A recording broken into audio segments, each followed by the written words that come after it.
Bharatiya Janata party के senior नेता सैयद शहनवाज हुसैन ने लोकसभा चुनाव के लिए उनकी पार्टी की तरफ से बांटे गए टिकट्स में मुसलमानों को पर्याप्त जगह न मिलने के सवाल को टाल दिया। उन्होंने इस दौरान अल्पसंख्यक समुदाय से प्रधानमंत्री मोदी के सबका साथ सबका विकास के आदर्श वाक्य पर यकीन करने की अपील की है। बिहार की राजधानी पटना में प्रेस कॉन्फ्रेंस के दौरान पूर्व केंद्रीय मंत्री ने कहा, संसद में अधिक मुसलमानों का होना उनके कल्याण की कोई गारंटी नहीं है।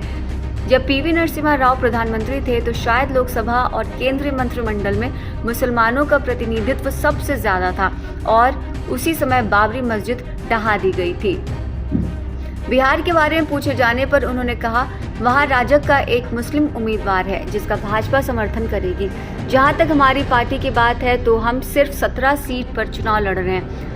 हम हर जाति और धर्म को प्रतिनिधित्व नहीं दे सकते।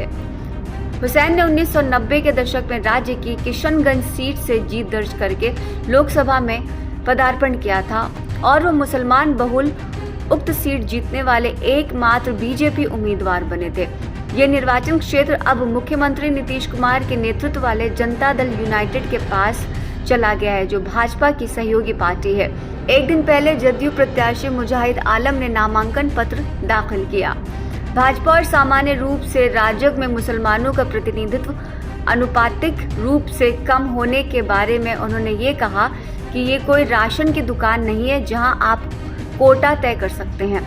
हुसैन ने उन असंतुष्ट सांसदों के प्रति भी नाराजगी जताई जिन्हें इस बार टिकट नहीं दिया गया और वो पार्टी के खिलाफ भड़ास निकाल रहे हैं। उनका इशारा मुजफ्फरपुर के अजय निषाद जो कांग्रेस में शामिल हो गए हैं और सासाराम के छेदी पासवान की तरफ था, जिनके कांग्रेस में शामिल होने की संभावना है।